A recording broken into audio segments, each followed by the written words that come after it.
Jillian Michaels, culture critic and podcast host of Keeping It Real, with us now. We're going to add one more title to your long and illustrious resume here before the segment is over. Is there something to the idea that for so many of these celebrities who are really rich, they've really made it, Oprah, Springsteen, George Clooney, it's now more important to be progressive, anti-Trump, liberal than it is to entertain and have their fan base? I think it's self-importance. And to be honest, Leland, I've been guilty of it previously in my life, and I try to be real careful about the critiques that I call out now.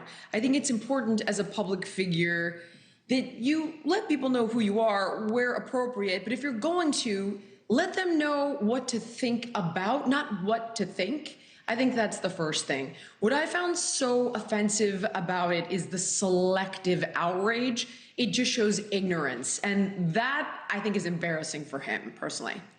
When you say you've been guilty of it before, yeah, what changed with you that has not with so many of these other folks? Friends on the other side of the political spectrum called me out for not knowing all of the facts, not being sympathetic to their positions, not really wanting to listen, and honestly getting far out of my lane. And to be fair, where I have a cross-section in my Venn diagram of health and political commentary is really about health. Health has become a political football. Yeah. And this is where I feel comfortable saying, hey, hold my beer. I got this one. When it's out of my wheelhouse, I'll tell you, listen, Dad, this is out of my wheelhouse. If I'm giving you an opinion, it's just that it's an opinion. And when I give you facts, I'm still telling you what to think about, not what to think. So I think these people are honestly just so full of themselves and so well. And they get a God complex. But when you're in Hollywood, is it still in the sense in Hollywood that you have to be viscerally anti-Trump to be accepted, to be invited on the yachts in the south of France and off the Amalfi Coast where Springsteen and a bunch of these other guys go, that if you don't do this, somehow you haven't paid the price of admission?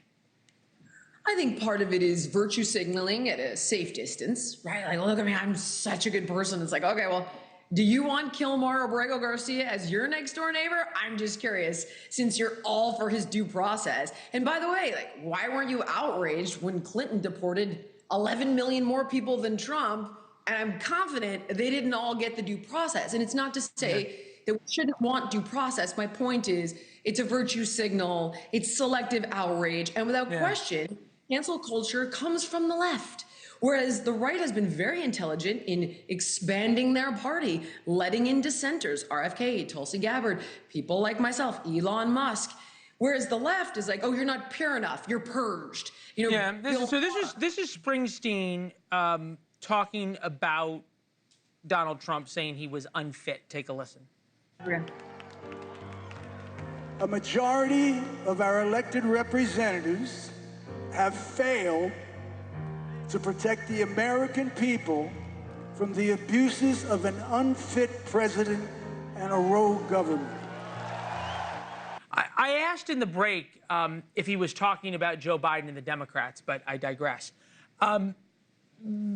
Is this still a feeling in Hollywood? And I ask that because now we're hearing so much about Joe Biden and how much about Joe Biden was hidden, not only by Democrats, but by the media as well. Are you seeing any more of your friends who were Trump skeptical, didn't like Trump, now becoming more open-minded as you did?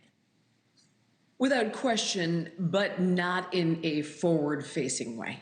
So friends of mine who are not public figures, absolutely, they cannot condone the crazy wokeness on the side of the left. And they've definitely moved far more to the center. But friends of mine who are public figures, you'll never see it. And I think it's because there is a price to pay, quite honestly. All right, so big day for you. Thank you for watching. Subscribe below and download our NewsNation app right now on your phone, and you will get fact-based, unbiased news for all Americans.